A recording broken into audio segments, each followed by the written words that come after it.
Friends, मैं अमोल आप सभी का स्वागत करता हूँ आज के इस YouTube वीडियो में। दोस्तों, मेरा एक मोटो है, एक टारगेट है कि हम लोग ज़्यादा से ज़्यादा लोगों को अलग अलग फील्ड में ड्यूटीज़ नौकरी दिला सके और उनको उस काबिल बना सके कि वो उसका इंटरव्यू क्रैक कर सके। तो इसके लिए हम लोग अलग अलग फील्ड के बारे में हम लोग वीडियोस बनाते हैं और आप भी इस हमारे मोटो में या मिशन में आप शामिल हो सकते हैं हमारे चैनल को सब्सक्राइब करके और लाइक एंड शेयर करके। तो दोस्तों, हमारे चैनल पे अगर आप पहली बार आए हो तो ज़रूर से ज़रूर सब्सक्राइब कर देना और एक लाइक तो बनता ही है दोस्तों। तो दोस्तों, आज हम लोग बात करने वाले हैं सिक्योरिटी गार्ड के इंटरव्यू की, security guard and security supervisor. Actually कोई भी फील्ड हो, इंटरव्यू के जो सवाल है वो लगभग सेम ही होते हैं। 2-4 क्वेश्चंस इधर उधर हो सकते हैं जो कि अलग से पूछा जाए अगर आपका इंटरव्यू बहुत अच्छे से जा रहा है तो दोस्तों, मैं आज बात करूंगा सिर्फ और सिर्फ सिक्योरिटी गार्ड एंड सुपरवाइज़र के इंटरव्यू की। बहुत से लोग क्या है कि डर जाते हैं इंटरव्यू के नाम से, या इंटरव्यू के लिए जब जाते हैं आप पूरे परफेक्ट होते हो लेकिन फिर भी आप डर जाते हो एंड नर्वस फील करते हो। तो दोस्तों, हमें सबसे पहले ये है कि सामने कोई भी हो, क्लाइंट हो या सीनियर ऑफिसर हो, लेकिन आपको घबराना नहीं है, डरना नहीं है। कोई भी कुछ भी नहीं सवाल पूछेगी। जो मैं आपको अभी बताने वाला हूँ आगे, वीडियो कभी भी स्किप मत करना, क्योंकि आपका कोई पॉइंट छूट जाएगा तो फिर आपको समझ में नहीं आएगा कि इस क्वेश्चन के लिए हम लोग क्या आंसर दें। इसके लिए वीडियो स्किप ना करें। आपको पूरी जानकारी पूरे सवाल में आप को बताने वाला हूँ और उसका जवाब आपको किस तरीके से देना है ये भी मैं आज आपको बताने वाला हूँ दोस्तों। तो सबसे पहले मैं आपको ग्रूमिंग और पूरे आपके स्टैंडर्ड के बारे में बताता हूँ कि अगर आप सिक्योरिटी गार्ड के इंटरव्यू के लिए जाइए या फिर आप सिक्योरिटी सुपरवाइज़र के इंटरव्यू के लिए जाइए, ठीक है, उसमें आपको सबसे पहले क्या करना है कि आपका जो यूनिफॉर्म है, यूनिफॉर्म आपका फॉर्मल होना चाहिए, ठीक है। आपकी हेयर कट जो है कान के साइड से जो है आपको पूरी छोटी रखनी है। जो इंटरव्यू को आपको जाने से पहले की बात मैं बता रहा हूँ, आपकी शेविंग पूरी क्लीन होनी चाहिए। मतलब आपका केस, फेस और ड्रेस प्रॉपरली अगर दिखता है तो आपके सिलेक्ट होने के चांसेस बढ़ जाते हैं दोस्तों। सवाल और उसके आंसर तो आप बाद में दोगे, लेकिन आपके सिलेक्ट होने के चांसेस सिर्फ ये सामने के फेस आउट से भी बढ़ जाते हैं। तो ये बहुत ज़रूरी है, छोटी चीज़ है लेकिन बहुत ज़रूरी चीज़ है। सिक्योरिटी गार्ड और सुपरवाइज़र के लिए आपको क्लीन शेव होनी चाहिए, आपके बाल छोटे होने चाहिए साइड से ऊपर से, एंड आपकी फॉर्मल ड्रेसिंग होनी चाहिए। पैर में दोस्तों हमेशा आपको शूज़ पहन के ही जाना है। कोई भी सैंडल, स्लीपर, चप्पल वगैरह पे या फैंसी शूज़ पे नहीं जाएगा। फॉर्मल शूज़ आपको पहना है, ठीक है। अगला, अभी आप जब भी क्लाइंट के पास में जाते हो तो एक तो आपको हमेशा सावधान पोजीशन में ही खड़ा रहना है। कोई भी इंटरव्यू के लिए जाओ, आप जब नॉर्मल पोजीशन में दिखते हो तो दिखने में एकदम स्मार्ट दिखते हो, तो आपको सावधान पोजीशन में ही खड़ा रहना है। आपका ना पैर हिलाना है ना हाथ हिलाना है, कुछ नहीं। सावधान पोजीशन में खड़े हो जाओ, उनको अप्रिशिएट कर दो। जो भी क्लाइंट सामने खड़ा है या फिर ऑफिसर खड़े हैं, good morning, good afternoon, good evening, जो भी हो टाइम हो उसके हिसाब से, या फिर सैल्यूट पोजीशन, जैसे कि आपने कैप वगैरह तो पहनी नहीं होगी तो आपको नॉर्मली सैल्यूट कर देना है। आपकी जो एडी है उसको उठा के नॉर्मल जय हिंद सर। तो आपका जो एक अप्रिशिएशन है, अप्रिशिएट कर देना है आपको हर बार। जब भी आप किसी से पहली बार मिलते हो तो आपको अप्रिशिएट करना ज़रूरी है, उससे आपकी रिस्पेक्ट बढ़ जाती है। उनकी हम लोग रिस्पेक्ट करेंगे तो आपकी रिस्पेक्ट उसमें बढ़ जाती है दोस्तों। तो अप्रिशिएट कर देना है, ठीक है। उसके बाद में आपको दोस्तों सबसे पहला सवाल, कोई भी इंटरव्यू किसी भी सिस्टम में या किसी भी फील्ड में, आपको अगर पहला इंटरव्यू में कोई सवाल आता है तो टेल अबाउट योरसेल्फ, है ना, कुछ अपने बारे में बताओ। ये सबसे पहला सवाल होता है। तो दोस्तों, इसका जवाब आप जितना खोल के और क्लियरली दोगे भले आप इंग्लिश में बात करो, हिंदी में बात करो, मराठी में बात करो, जो भी आपका मदर टंग है उसमें आप बात करो, कोई इशू नहीं। लेकिन क्लियरली आपको बताना है कि मेरा नाम ये है, मेरा क्वालिफ़िकेशन ये हुआ है, मैं यहाँ से बिलोंग करता हूँ और मैंने अभी तक ये कंपनी में काम किया हुआ है, ये पोजीशन पे, और मेरा जो हॉबीज़ है कि मुझे ये पसंद है और मैं फ्यूचर में क्या करना चाहता हूँ, ये भी आपको आपके बायो में बता देना है। मतलब सर मेरा, जैसे कि अभी मैं बताऊँगा, तो मेरा नाम अमोल है एंड मैं यहाँ पे रहता हूँ, मैं इतने साल से इस फील्ड में काम कर रहा हूँ एंड मेरा ये पोजीशन पे इस कंपनी में मैंने काम किया हुआ है। दोस्तों, जिस कंपनी में, जिस वेयरहाउस में या जिस सोसाइटी में आप जा रहे हो, लगभग एक्चुअली मैंने ये वीडियो सिर्फ और सिर्फ मैन्युफैक्चरिंग यूनिट और जैसे कि वेयरहाउस वगैरह है तो उसके लिए बना रहा हूँ मैं ये वीडियो। तो वेयरहाउस वालों के लिए ज़्यादा ये फ़ायदेमंद होने वाला है, ठीक है।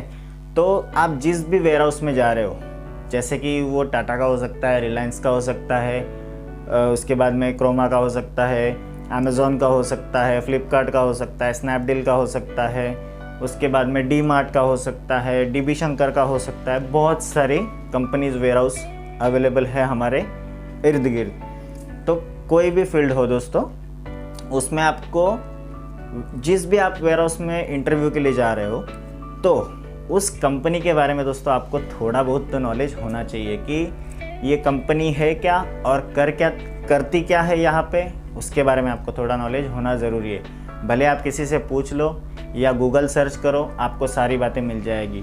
अगर किसी पर्टिकुलर कंपनी का आप नाम डालोगे तो उसका पूरा डिटेल आपको मिल जाएगा। तो उस कंपनी के बारे में आपको पता होना ज़रूरी है, ठीक है। क्योंकि आप जहाँ पे इंटरव्यू के लिए गए हो, वहाँ पे आप क्यों आए हो, ये भी सवाल आपसे पूछा जाएगा। तो सबसे पहला सवाल आपको पूछ लिया गया कि tell me about yourself. दूसरा सवाल दोस्तों, आपने आपका पहला जॉब क्यों छोड़ा, ये सवाल हर एक क्लाइंट पूछता है।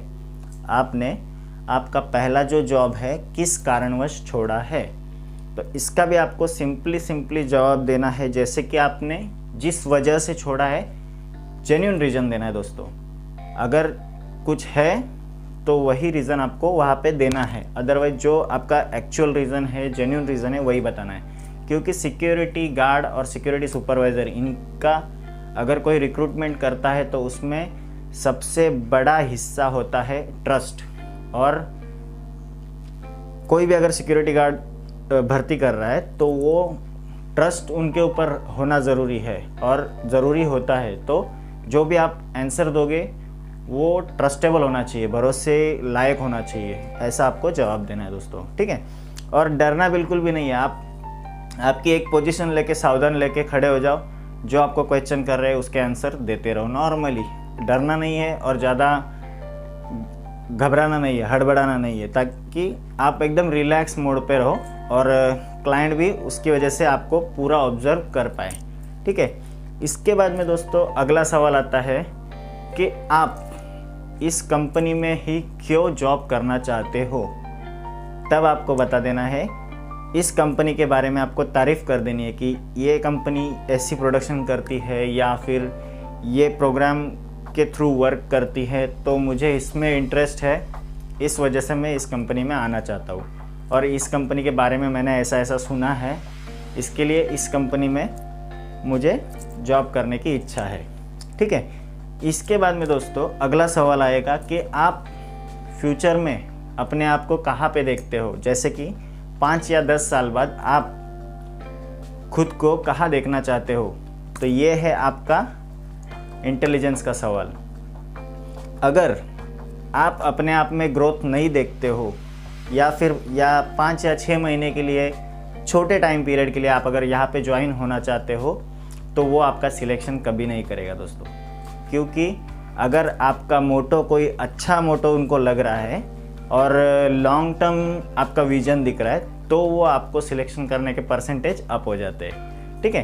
तो आपका जो भी मोटो है, जैसे कि अब अगर सिक्योरिटी गार्ड भर्ती हो रहा है तो सर मैं सुपरवाइज़र या एरिया ऑफिसर और आगे ऑपरेशन में या फिर एडमिन्स में जाना चाहता हूँ आगे, वर्क करके एक्सपीरियंस लेके इस तरीके के जवाब, लेकिन सारे जवाब देते वक्त आपको जेन्युइन जवाब देने हैं, इसका आपको ख्याल रखना है दोस्तों। अगर आप कोई भी उटपटांग आंसर देते हो या जो चीज़ें आपको नहीं पता है उसके बारे में आप अगर बोल देते हो तो आपके सिलेक्ट होने के चांसेस कम हो जाते हैं, ठीक है। तो ये हो गए नॉर्मल सवाल, ये जो कि हर इंटरव्यू में पूछा जाता है, ठीक है। इसके बाद में अगर आप सिक्योरिटी गार्ड और सिक्योरिटी सुपरवाइज़र, अगर सिक्योरिटी गार्ड के लिए आप अप्लाई किए हो और आप उसके लिए इंटरव्यू दे रहे हो तो आपको पूछा जाएगा सिक्योरिटी का मतलब क्या है, सिक्योरिटी क्या होता है। तो इस सवाल का आंसर आप मुझे कमेंट में दीजिए। ये एक नॉर्मल सवाल है तो इसका आंसर मैं आपको कमेंट से मांग रहा हूँ। आपका नाम और मेरे को इस चीज़ का आंसर आपको कमेंट में देना है, ठीक है। तो दोस्तों इसके अगला सवाल, फायर कितने प्रकार की होती है। अगर सिक्योरिटी का इंटरव्यू देने के लिए जा रहे हो तो आपको पता है कि आपको हर डिज़ास्टर, हर जो भी कोई प्रॉब्लम आएगा उसमें आपको वहाँ पे सामने खड़ा होना है, या वहाँ पे कोई बंदे जमा हो गए हैं, लोकल लोगों का काफ़िला आ गया है तो भी आपको हमारे क्लाइंट की ओर से वहाँ पे प्रोटेक्शन के लिए खड़ा होना है। कहीं पे फायर हो जाता है आपकी कंपनी के अंदर या वेयरहाउस के अंदर तो वहाँ पे आपको सबसे पहले खड़ा होना है। तो इन सारी चीज़ों में आपका रोल फर्स्ट आता है, ठीक है। तो आप अगर आग लगती है, फायर कितने प्रकार का होता है ये सवाल आपको आएगा। फायर कौन सी फायर है, जो पे अभी मैं आपको बताता हूँ कि फायर 5 प्रकार का होता है। तो वो 5 प्रकार कौन से हैं, ठीक है, कौन से हैं ये मैं वीडियो में आपको दे दूँगा, पूरा चार्ट दे दूँगा। वो चार्ट पे आपको समझ में आ जाएगा फायर किस तरीके का होता है, कितने प्रकार का होता है, उस पर कौन सा फायर एक्सटिंग्विशर यूज़ होता है। दोस्तों हर आग अलग अलग तरीके की होती है, जैसे कि जनरल फायर जो कि आपकी लकड़े में या पुट्ठे में वगैरह लगती है, कपड़े में लगती है, जो कि नॉर्मल फायर है, जो कि आप पानी से भी बुझा सकते हो, रेत से भी बुझा सकते हो एंड डीसीपी से भी बुझा सकते हो। डीसीपी दोस्तों क्या है, डीसीपी है एक फायर एक्सटिंग्विशर, ठीक है, जो कि आप लाल कलर का बाटला देखते हो ना, फायर एक्सटिंग्विशर बोलते हैं। बहुत से इंटरव्यूअर मैं देखता हूँ तो वो सिलेंडर या बाटला या ऐसे कुछ बहुत अलग अलग नामों से बोलते हैं। क्लाइंट आपको फंसाने के लिए भी बोल सकता है कि ये जो बाटला दिख रहा है इसे क्या कहते हैं, ये भी आपको सवाल आ सकता है। तो फायर एक्सटिंग्विशर कहते हैं जिससे हम लोग आग बुझाते हैं, उस इक्विपमेंट को फायर एक्सटिंग्विशर बोलते हैं। फायर एक्सटिंग्विशर आपको दिमाग में बैठा दो आप। फायर एक्सटिंग्विशर होता है, होज रील होता है, होज पाइप होता है, हाइड्रेंट होता है, ये चीज़ें आपके फायर इक्विपमेंट्स में आती है, ठीक है। तो दोस्तों आग के बारे में आपने जान लिया।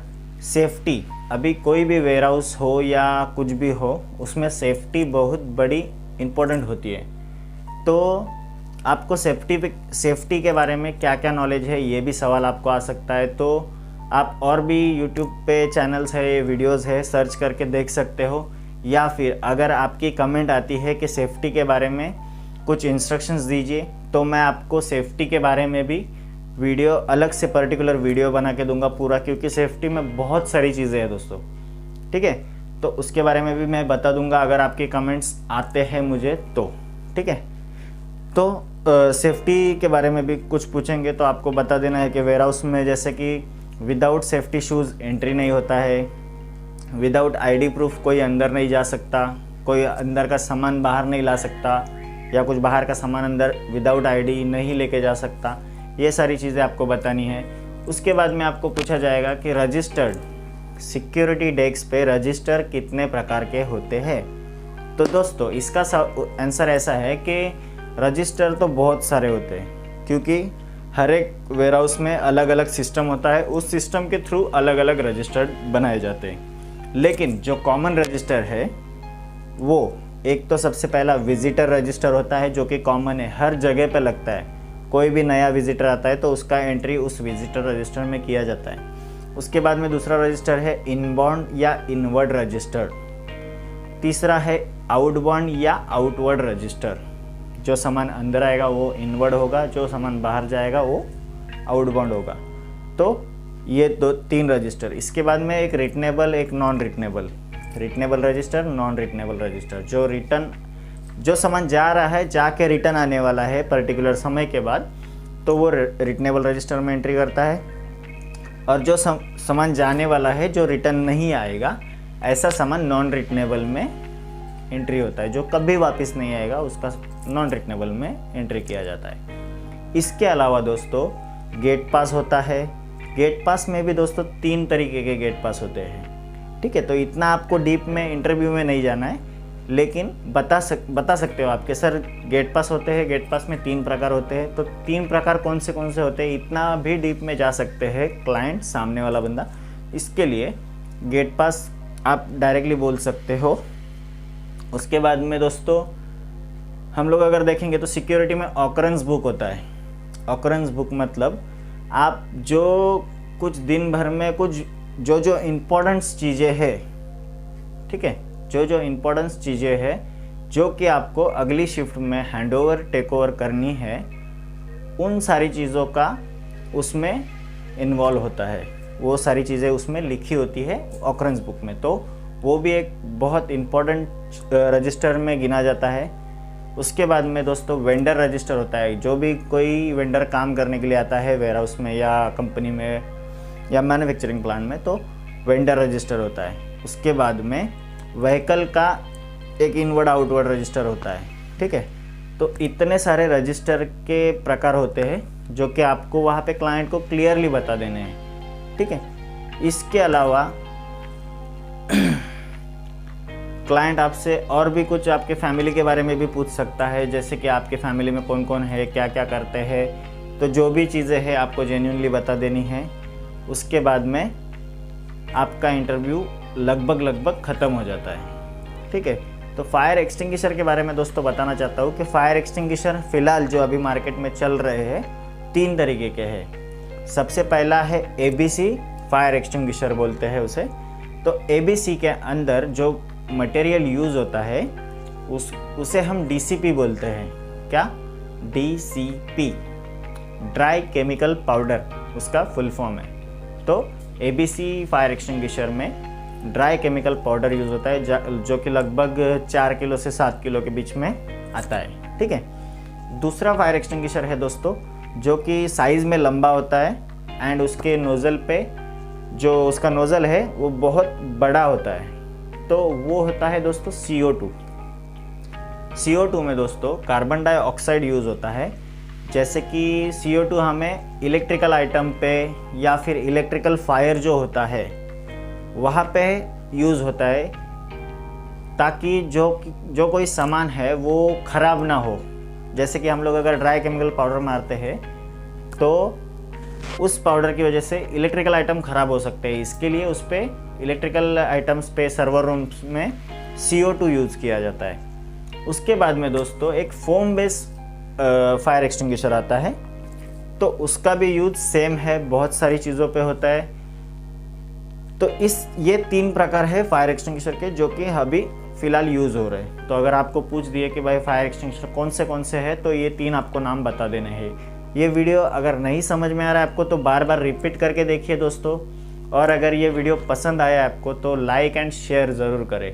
हमारे चैनल को अभी तक आपने अगर सब्सक्राइब नहीं किया है तो जल्दी से जल्दी सब्सक्राइब कर ले, ताकि आपको नए नए वीडियोस मिलते रहे। और दोस्तों अगर अगला वीडियो आपको कौन सा देखना है, जैसे कौन से इंटरव्यू के लिए देखना है, वो भी अगर आप मेरे को कमेंट में बताते हो तो मैं उस पर भी वीडियो आपके लिए लेके आऊँगा। तो मिलते हैं दोस्तों नेक्स्ट वीडियो में, तब तक के लिए धन्यवाद।